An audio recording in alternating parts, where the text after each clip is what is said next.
You're listening to episode number 27 of the UpRev Ninja podcast with Leonie, Fitzgerald, and your host, Tom Hudson. Hello, everyone.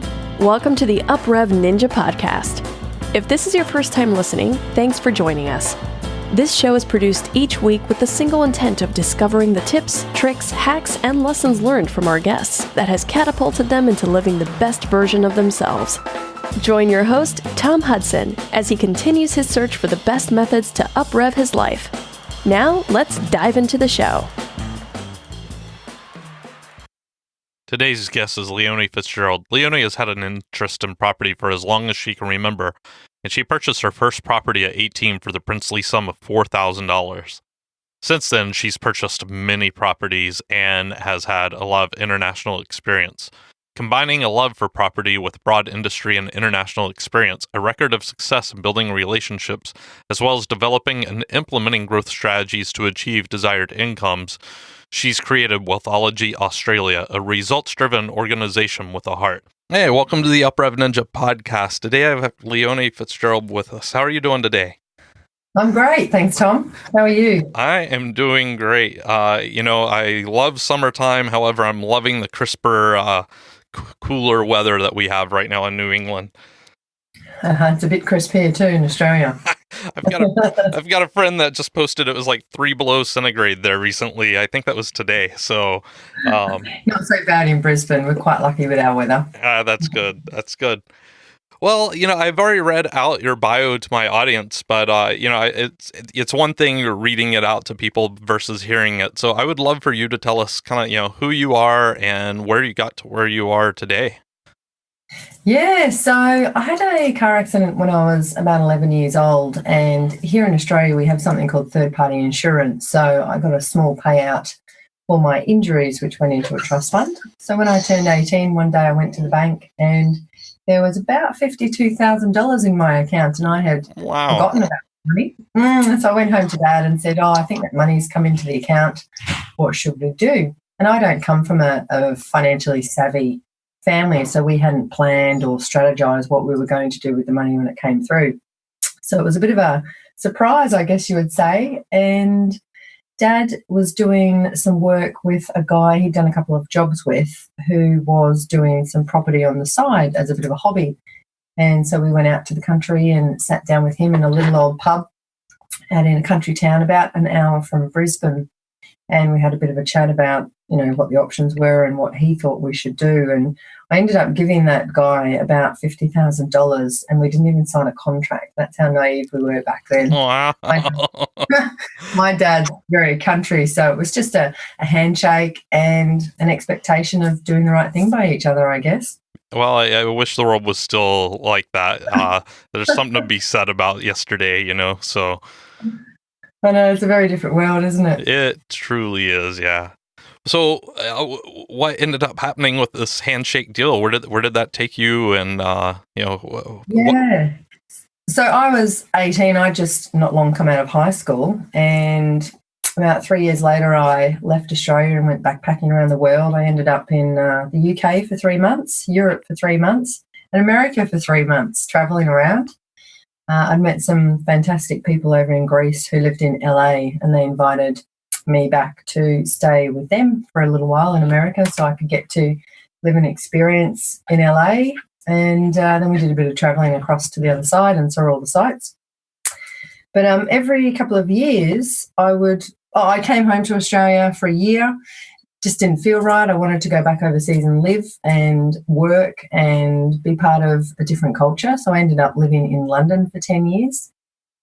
And every couple of years I'd come home and visit the family and catch up with my friends. And I'd see this guy who I'd invested with, Brendan, and he would hand me a wad of cash, a couple of grand, and that was my share of the rent. So I'd go travelling again, spending my money freely. There was no planning, no strategizing, what can I do to make this money turn into more money? It was just, I was young and living life. Wow. Yeah, that sounds fantastic. And one thing that I don't believe happens enough in America that, I hear a lot that there in Australia and definitely in Europe is right after high school, people travel for 1 to 2 years or whatever. And here in the States, it's like, either, get married or get a job or, go to college. There's no, they call it a gap year now. It's becoming a thing, but it's still kind of frowned upon, I believe. I think it is becoming a lot more popular. It's quite common here in Australia to go off for a couple of years. We can get a 2-year working visa in the UK. I was quite lucky because my dad's Scottish, so I got a passport, a European passport, so I could stay forever. So I had no restrictions on time, which was great because I just wouldn't have felt like I had done my thing in 2 years. But after the 2 years, a lot of Australians will go to Canada because we can get working visas in Canada as well. Well, that whole traveling, I started traveling a lot in my 30s, and it was paramount to who I am today. I just learned so much more about myself, and it opened me up. And I had lived all over the U.S., but that, again, is the U.S., and experiencing those different cultures and, just the customs and everything really opened up my eyes. And I feel, if that would have happened, 10 years earlier in my life, that it would have just shifted, I probably would have went to a different career path. Who knows what would have happened. So I do find it's important. So yeah. So anyway, kind of taking a step back, you were getting this, chunk of cash every month or so from this, deal that you had entered in when you were 18 on a handshake. So what happened? Like real estate, right? Yeah, real estate. So I'd get the cash every couple of years when I would go home, and then I'd go back to London. And I was working with a company called KPMG, and they were offering redundancies. So I applied for a redundancy, and I got about £5,000. And back in those days, they were doing 100% mortgages. And that $5,000 was the exact amount I needed to put down a very small deposit for a purchase. Well, it covered all the costs, actually. So I bought a little flat, and then we adopted a dog, and the dog needed a garden, and we were living in a one-bedroom flat on the first floor of an old building, so that didn't quite work. So we had to go house hunting and buy a house with a little garden for the dog. So a really expensive dog. Yeah, right. So we bought an old house. Everything in London's really old. So we bought this old 2-bedroom house. It was about 150 years old, and it had a side garden. So we had plans to build a completely separate brand new house on the side garden and do a full renovation on the old house, sell both, and then come back to Australia. So I was with an English partner at the time, and we had plans always to come home to Australia and have a family and live here rather than in the UK. So we bought that old house, and we did a 9-month-long renovation. We had a couple of full-time builders, and everything that could go wrong did go wrong. Of course. It's very different renovating in the UK than it is in Australia. And it cost us a lot of money, a lot more money than we had budgeted for. So we ended up getting a number of credit cards to finish the build. No. And then the weekend we finished, the GFC hit. So we probably lost all of our profit in a period of about 3 months because it hit really hard and very quickly in the UK. Wow. Okay. So, yeah, that sounds pretty bad. And I do know what you're talking about older homes there. My wife and I honeymooned in Ireland, and we were sitting next to a couple from Wales at a bed and breakfast, and I don't even know how we got on the topic, but our home here in New England's about 150 years, and this couple is saying, yeah, our home's 500 years old. There's nothing in the U.S. that is 500 years old. So no, there's nothing here either. It's just like so different. Yeah, I'm like, yeah, okay, it's all relative. Yes. So about probably 18 months later, I ended up moving home to Australia. I thought my time had probably come. I was a 33-year-old woman. I was no longer with my partner, and I thought time to come home and settle down and find my husband and start my family and start life, really. And I came home at Christmas Eve 2008. So the GFC had been hitting all year, and nobody really hires in January here in Australia. So okay. I struggled to find a job. I couldn't find any work for about 3 months because most people that looked at my CV considered me to be overqualified because I'd worked with, blue chip companies in London for 10 years. No work for 3 months, which was very unusual. I'd never been unemployed out of a job. When I left high school, I was working 3 jobs, and going to college, I'd always been brought up with a really hard work ethic. So that was very unusual for me, and a bit of a challenge for the old mind. I felt a bit sorry for myself and wondering, what do I do and where do I go? And I was living on credit cards, trying to pay a mortgage in the UK because we hadn't sold the house. Right. We were selling because prices had dropped quite dramatically. And I was living with my aunt and uncle and my 2 cousins on a single bed mattress on the floor. No. Under the doo-doodah. I can't imagine. Yeah, so it was, every day I was thinking, gosh, should I book a flight? Do I get back on that plane and go home to London, because it had been my home for 10 years. And I didn't really know many people in Melbourne as well, but I chose to move to Melbourne rather than back home to Brisbane because I thought Brisbane would be too small after 10 years in such a big city like London. So I really did throw myself out of my natural environment. And I saw a little ad in the coffee shop one day that said 3 free life coaching sessions. You just need to buy me a coffee and write me a testimonial. Wow. Going out on his own. Yeah. So I contacted him. I could afford a coffee, and we had some sessions, and I ended up writing down a list of things that I wanted in my future career because I also wanted to change careers. I was a personal assistant in those days, and I knew I was capable of so much more, and I had been doing that job for over 10 years and sitting in my comfort zone. So wrote some things down, and I found that list probably 12 months ago in a little notebook, and it was quite amazing because the things I'd written on that list is what I do now in my career. When I wrote the list, I didn't even know that what I do existed. Well, you went out and charted a way to get there, and you made it. So, congrats. And so how did that feel when you picked up that piece of paper you found 12 months ago that had your goals on it? Yeah, I was really shocked, actually. And I thought, wow, this stuff really works. Yeah, no, it is. It's truly is amazing. And, I think it's a little bit more than, obviously writing it down, but, it's based on your bio, it's definitely an area of passion for you. And you had already executed on this a time or two. So you already had proven yourself. So looking back, do you ever, I didn't really hear anything in there, and that's pretty awesome. But, looking back, was there any fear or, procrastination, anything like that kind of held you back? Oh, yeah, a lot. It was very scary times because I had no money. I was living on, I had about 5 or 6 credit cards from the UK. So every time I used my card, I was charged about $6 fee just to use my card. Oh. My family wouldn't accept any money to have me live there. So I would be a bit cheeky and I'd just go and shop for groceries and stuff the fridge full. But I didn't really have any friends in Melbourne. I had a couple of girlfriends from London who had moved home, and all 3 of us were in a similar position. We were living at home with our family. We couldn't get a job.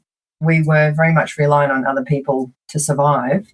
And we would catch up, once or twice a week, and we'd share a bottle of cheap wine and we'd talk about how miserable life was, but yet how grateful we were to have each other and have our families be there for us. So it very much was a challenging experience, but one that I'm really grateful for as well, because I believe that has been the driving force behind my career, because I've been at the bottom and I have seen what it's like, and I did not like it one bit. And I also learnt that there are other opportunities or other possibilities that you can have if you take steps to get there, which I did.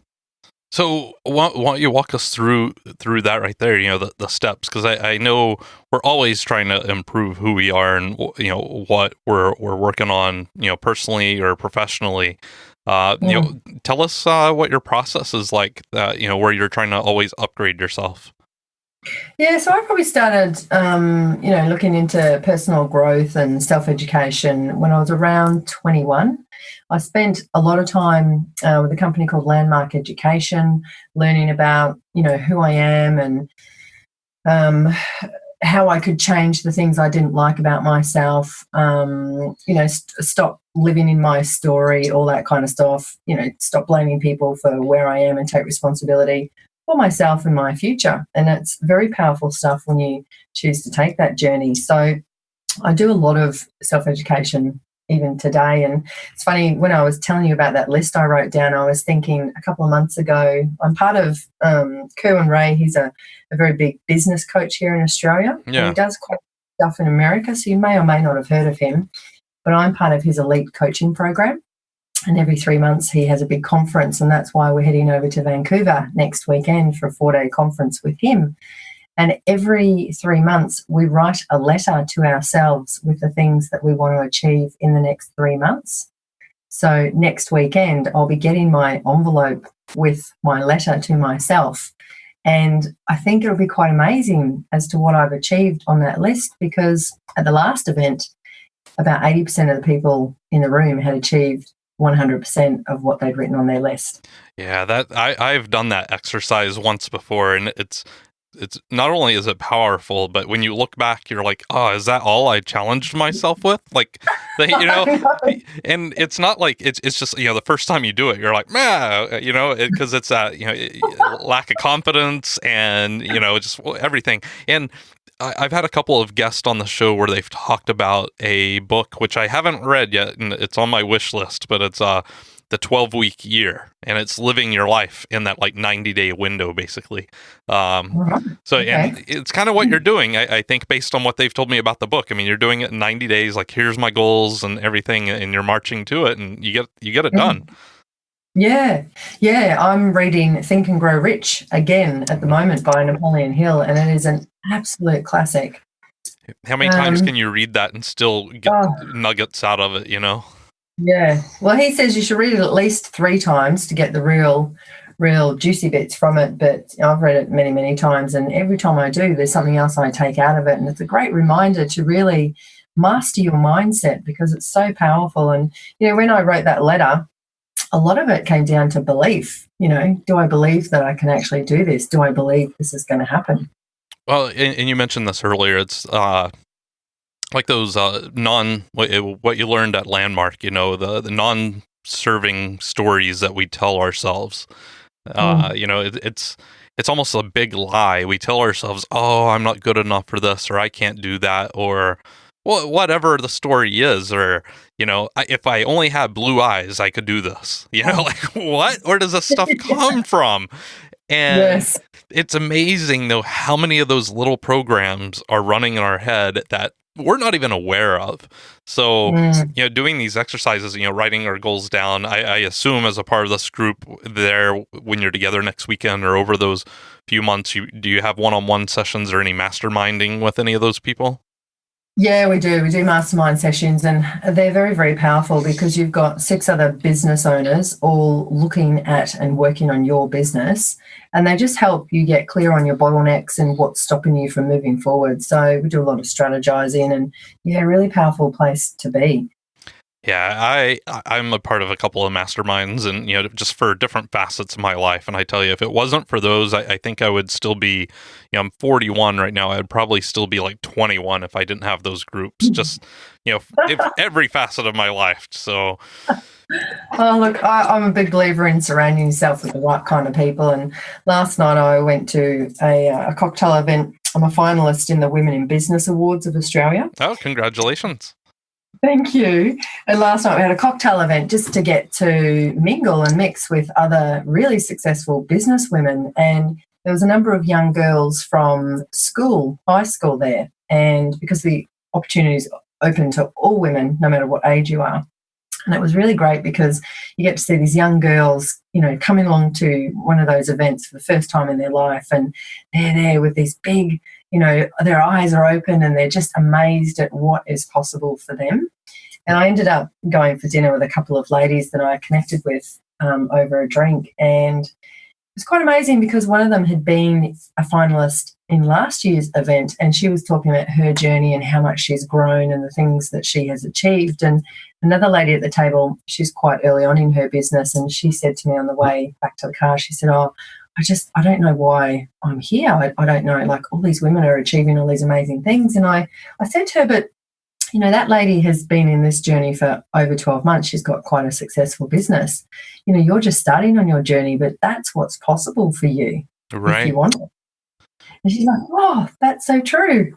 It's a mind. It's just shifting your mindset, and it doesn't have to be a 180-degree shift, just a 1-degree shift. And I've talked about this before. Each day, if you shift just 1 degree, first off, 1 degree is a huge shift a year down the road.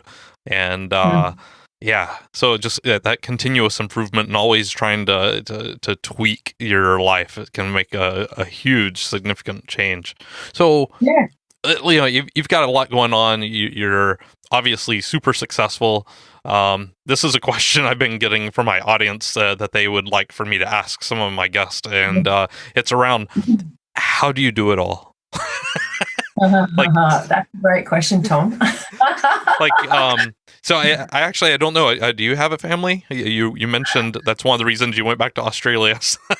Yeah. So I have a husband and I have a furry child. Okay, so how do you do this? Like, you have a family, obviously you have a home, you've got this business, you've got this quarterly mastermind group that keeps you on your toes. You got cocktail parties where you're giving words of wisdom to the next person out there.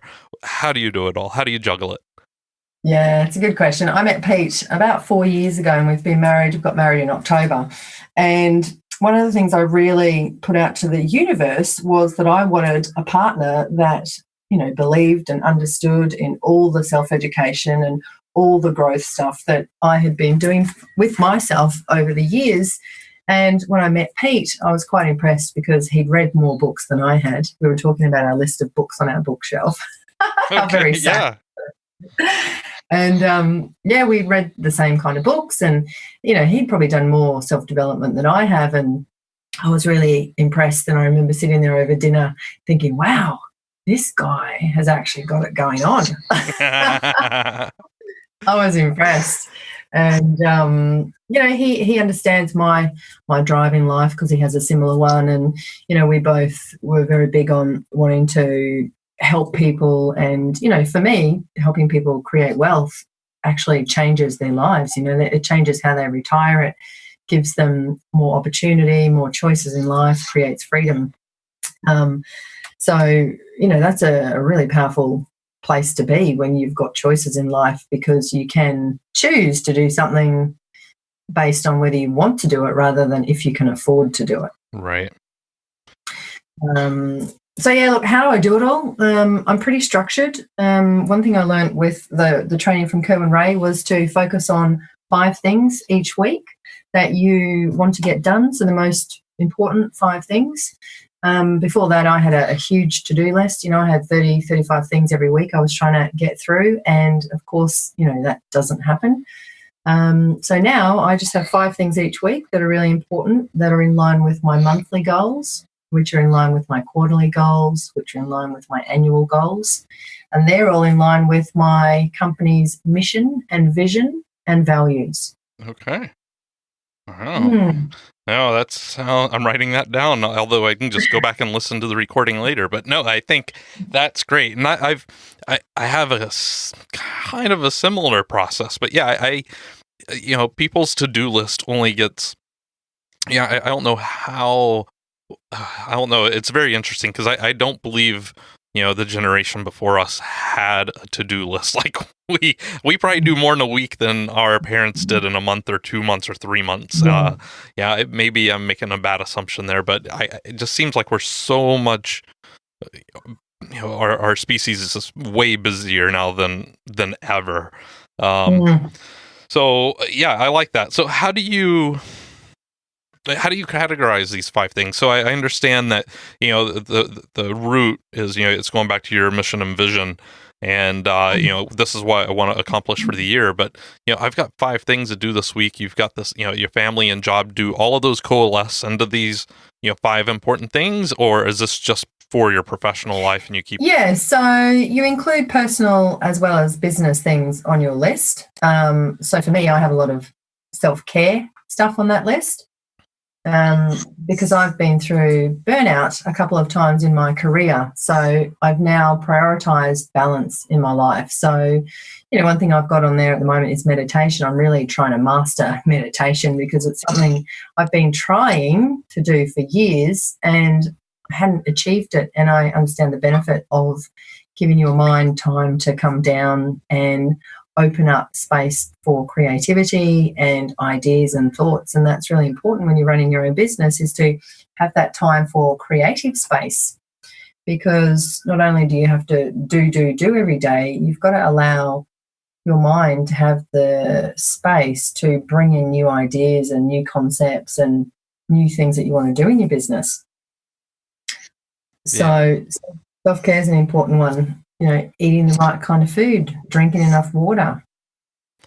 Very simple little things. Yeah, they are little, but they have such an impact. And, I'm definitely, I've got the water part of this equation. I've got that nailed down. Like, I am a guru when it comes to drinking water. Eating, not so well. But I do a daily meditation practice. So it's, and that's something I've been doing for decades. I learned early on. I was like 9 years old when I first started meditating. Wow! It was a different type of meditation. I learned it through martial arts, but being able to still my mind, I've been able to do that for quite some time. But it's still challenging. So by no means have I mastered it. I don't think anyone ever has. But regardless, it's definitely powerful, and I can be at work and I can pretty much get into that just calm state pretty quickly, and it can be important. Yeah, I think so. But, going back to the list, I think also it's good to realise that you are capable of so much more. I think we all put a bit of a ceiling or limitations on what we think we're capable of. And an exercise I did at one of those Kerwin Ray events was he sent us home to write an ebook in that one night. So we had to write an ebook and record 3 short videos by 7 a.m. the next morning. Now, for somebody who had never written an ebook before, it was a bit of a challenge. I thought, oh my gosh, how am I going to write an ebook in one night? And some people in the room couldn't even type, so and written ebooks, bless them. But I did it in about 3.5 hours, and it was a real eye opener, because actually it's not that hard to do when you put your mind to it and you have a goal. Just get on and get it done. Right. So that was a really big lesson. Oh, yeah, that's interesting. So I was in a similar group probably 4 to 5 years ago, and when I got introduced to the group, they were given an exercise to basically come up with a TED Talk style. They had essentially the same thing. They were told the night before, and they had 24 hours to do I think it was like a 5 to 10 minute speech up on stage. And some of them absolutely, had never spoken in front of people, and so public speaking and standing in front of people, but also coming up with the content. And obviously during that 24 hours, some of them slept, but they also had more classes going on the next day. So it's not like they had a full 24 hours to get this done. And that's how I got introduced to the group. And so it was quite awesome to see, what came out of that, just at one session. So you've touched on a lot here. Yeah. So many different things that you're doing that's helped you get where you're at and to keep you sharp. What's a facet of your life right now that you're, kind of really zoomed in on, focused, because you've been either you've had some challenges there that you'd like to work on? Yeah, so I guess an area of my life I'm really working, I'm putting a lot of energy into my business because I've got a really big belief that money's such an integral part of life. We need it to live, eat, shelter, health, transport, clothing. Yet we're not taught financial literacy at school. And this is obvious because of the number of people who need welfare assistance and the appalling debt levels that we have going on in the world. I'm sure it's the same over there than it is here. Yeah. We get taught a certain number of things in school, but, I was taught algebra at school and I can honestly say I've never used it. Right, yeah. I probably would have benefited more from learning how to take out a credit card and use it wisely, or even how to manage my mortgage. Just simple money principles, how to save, get a job, how to save, save 10% every week. There's a fantastic book called The Richest Man in Babylon. Oh, yeah, I've got that. Yeah, and it talks about the, sound money principles. And if you live by what's in that book, it's hard not to be successful with money because it teaches you the things that you need to do to look after your money and to grow your money. Yeah, it's so funny. I just had this discussion with my wife, 2 hours ago, and a very good friend of mine, he and I were discussing it earlier today, primarily because of our children, because learning how to balance a checkbook and just these basic financial concepts or life skills, how to show up on time, little things like that. And what we kind of struck on today, I'm 41, so debit cards have only been out, I want to say, like 10 to 15 years. So I did write checks or I paid cash at one point in my life. And when that switched over, it's just to a debit card. One of the epiphanies we had was, they just swipe these cards and they get their gas, get their food, get money out of the ATM. And kind of the mindset they have is, hey, as long as it works, I guess I still have money. That's right. Oh, man, no, it doesn't work that way. It doesn't work that way at all, unfortunately. I know. It runs out. So it's just, it is something that we've got to get better at. And, as parents in the society, to make sure that we teach some of those basic life skills. So, but yeah, I love that book. And that's why I'm so committed to helping people master their money and create some wealth themselves. So then they've got the choice to live the life that they want to live rather than, have to struggle every week, live week to week. There's crazy statistics that show how many people, if they lost their job tomorrow, would be in dire straits in 2 or 3 weeks. It's quite scary. Yeah. Not many of us have a little slush fund for a rainy day or an unexpected event.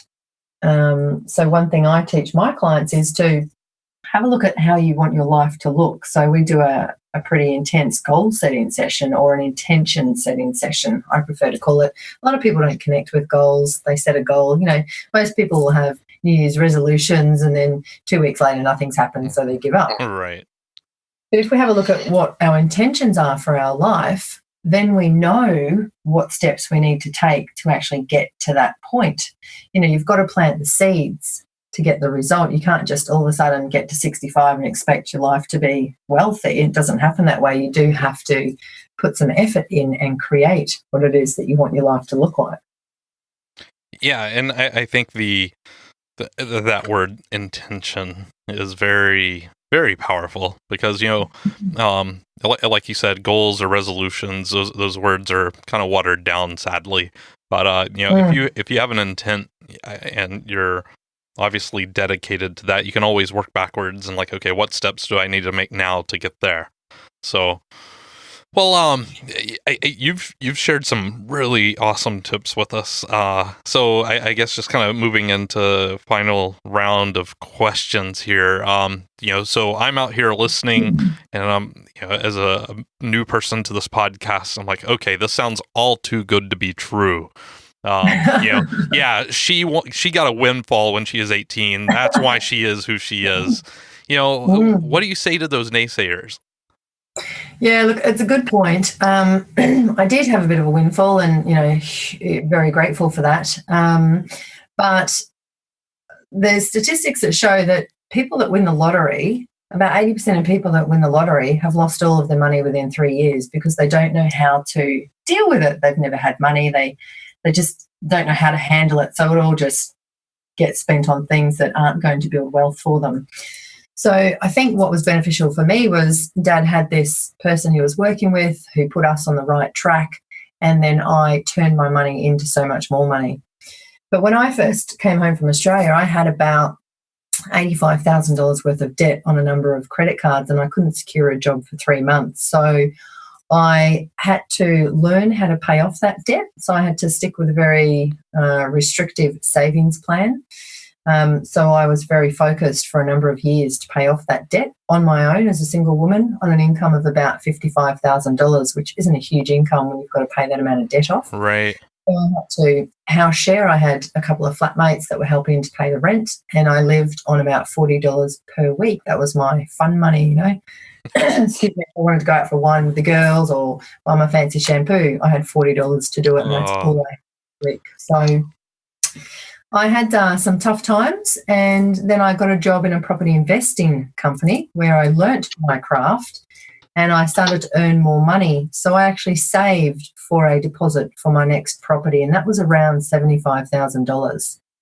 So all up, I guess if you add the two together, that's quite a substantial amount to save. So I have been through the process where I have been, on the bones of my had to pay off a fair chunk of debt, and then I was very focused and saved a deposit as well. So yes, I was gifted some money and I turned that into much more money, but I also was in that position where I went through the tough times and I did save a deposit to buy a property as well.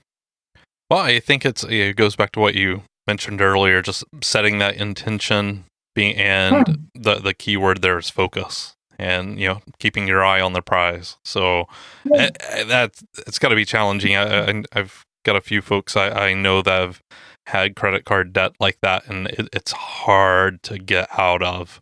So, but it's possible. Yeah. You did it.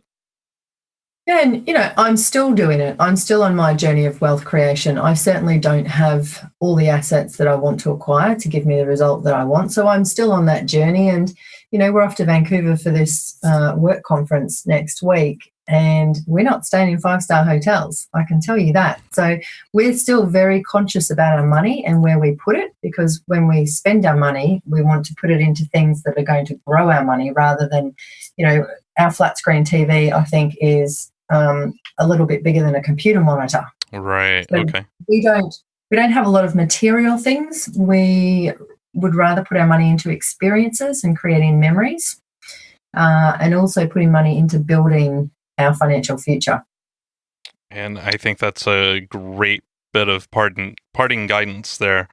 Putting money into experiences versus material things, especially in this very consumer, driven, disposable environment that we live nowadays. So yeah, we don't need to keep up with the Joneses, because the Joneses are maxed out. Right? Yeah, get up to the eyeballs. Yeah. Well, so what's the best way for the audience to connect with you?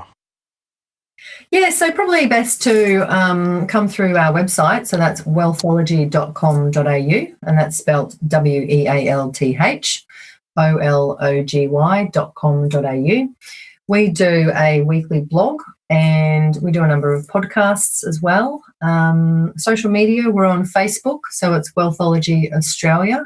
We share quite a lot of information on there. We're posting about 7 or 8 times a week on Facebook. So they're probably the best two ways to reach us. We've also got a ebook on our website that you can download, the 5 Dirty Little Secrets from Savvy Property Investors. So we interviewed some of our clients about their tips and what worked for them, and we put them all into a handy little ebook which you can download. I am writing a program at the moment called Master Money. So there is an ebook coming probably in the next couple of weeks. So if you just get onto our mail list, you'll get a copy of that once it's been released. And that's more about how to master your mindset. to help you create the wealth that you desire. Okay, well, I will make sure I include all of that in the show notes. And I guess this is kind of the last question here. Is there anything that we haven't covered that you would be remiss if we didn't bring up or discuss? Look, for me, I think it's just really important to get the right people around you. So if you're currently surrounding yourself with people that are on quite low incomes, they say you're the average of the 5 people you spend the most time with. Right. So if you're wanting to earn more money, then you need to get people around you who are earning bigger incomes. And I'm not saying to get rid of all your friends. What I'm saying is you should never be the smartest person in the room, because you don't have anybody to learn from. You need to continue to grow and develop yourself. So, read a book a month, learn something from somebody that's already done it, listen to some podcasts, get on some webinars, just educate yourself, because when you have the knowledge and you choose to do something with it, life becomes a very different and more exciting place. Yeah, I completely agree. And with technology today, there really isn't any reason why you can't. I mean, there YouTube. I mean, there's so much out there that's free and available. So, well, thank you so much for everything that you shared with us today. And there's some awesome tips, and I'm really looking forward. I want to go back now, and I'm going to see what this 5 things a week, most important things. That's a little different than what I do, but I'm going to try that, because it's I think that might be easier and probably more succinct than my process. So thank you for sharing that. And, no worries at all. Thank you, Tom, for your time. It was really great chatting to you. So there's a lot of great info in this interview with Leonie. She goes from, talking about some of the books that she's read, Think and Grow Rich and The Richest Man of Babylon, as well as the 12-week year that got brought up again. But she also just talked about how she lived on credit card debt for so long and how she was able to get out of that hole into where she is today. And obviously, like a lot of our other guests, mastermind, being a part of mastermind sessions and groups was very beneficial and important for her growth, as well as just, setting intentions and not goals and putting a lot of focus on that. One of the things I really like that she shared with us was just the power of how our mind will work, where she wrote an ebook in one night along with 3 videos, and that was a challenge that was presented out to her, and she accomplished it. Thanks for listening to the UpRev Ninja podcast with your host, Tom Hudson. Navigate to our website at uprev.ninja today, where you will find additional resources to help you discover the best version of you. While you're there, join our newsletter and join the discussion on your favorite social media platforms. We've got some awesome guests lined up to share with us how they are becoming the best versions of themselves. Again, thank you for listening. Now it's time to go out and uprev your life.